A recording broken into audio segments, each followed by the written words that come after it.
Here we go. Y'all ready? As you saw in the title, it has something to do with bananas. Let's go. I threw up the bananas, and that was the last time I ever ate bananas again. I must have been 12 years old. Was I 12? I can't remember. I was in middle school, though, at Chancellor Avenue Middle School in Irvington, New Jersey, and I was a crossing guard assistant. You know it. I was happy. I had my little fluorescent crossing guard thing so nobody will run me over, and I would help the crossing guard and help my other students.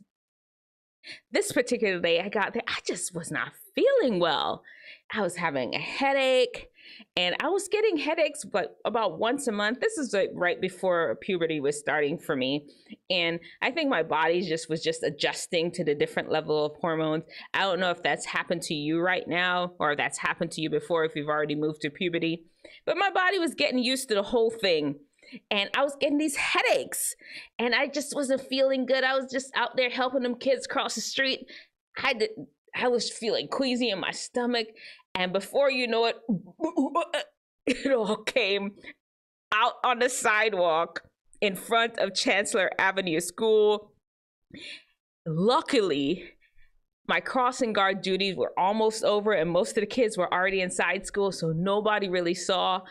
And honestly, when I was leaving after school, I didn't even look to see if it was still there, but I threw up all over the sidewalk.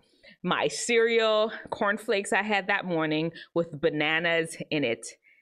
And this is gross. We're friends. I can share it with you. I could taste the bananas when I threw up. And man, let me tell you all, that was the last time I ate bananas. I was in middle school. I finished middle school, I didn't eat no bananas. I finished high school, I didn't eat bananas. I finished college, 4 years. 4 years? No, 5 years, because it took me one extra year. I had to do my pre-med prerequisites here and there. 5 years of undergrad, I did not eat bananas. So from the whole time, it must have been, let me see, almost 10 years or so from that incident that I did not put a banana near my mouth. And one day I was sitting in my parents' house. I look at the bananas and I said to myself, now Denise, Dr. D Nice. I wasn't Dr. D Nice then, I was just D Nice. You're a grown woman. Taste that banana. It's not gonna hurt you. People eat bananas every day and it does not bother them. Just because you had that one incident does not mean you have to X bananas out of your life. Plus, you can't have banana pudding. Girl, you better try that banana. And I did. I had to start off with the more firm ones. Can't have a speckle, can just barely be turning, and barely anything.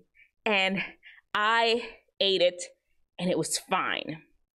And from then on, I reintroduced bananas into my life, but it had to be firm. It couldn't have a speckle. And bit by bit, it just doesn't even matter anymore. Now I will just eat any banana because that was a little time ago. Listen, here's the thing. Is there something you're avoiding because of one incident? One incident happened, no matter how big or small. Because of that, you judge every banana or every incident, similar incident, based on this one thing that happened to you. Wisdom understands that this comes from an irrational thought. You have linked every single thing to this one incident. I linked every single banana tasting opportunity to the one time where honestly, I was going through puberty. My body was a hot mess already. Anything could have set me off. It could have been chicken and I threw up. It could have been the cornflakes, like Magic 8 Ball said, that set me off. Anything, and I would have just not eaten it ever again. Understand sometimes and question some of those irrational thoughts that you have. When you do, because sometimes you end up avoiding things that can actually be beneficial for you. Times change, you change. You don't want to keep staying away from things that could be beneficial to you based on an incident that happened way, way long ago that had nothing to do with nothing. You don't want to miss out on life because of that. Then there is stupidness. Totally resistant to changing their mind. Oh, that banana, it was that banana's fault. I'll never eat a banana again. It was because anytime I go down that street, the lights shut off and I was really scared. I'll never do that again. No, it is time to get out of these irrational thoughts and learn to question, where did that come from? Is it something that is serving me? Anyway, guys, there you have it. Wisdom, stupidness. Choose wisdom. Remember, show me your brightest. Show me your best. Show me the latest guru. God's wisdom lets theirs look like stupidness. All right, so how are you all doing? Magic 8, he said,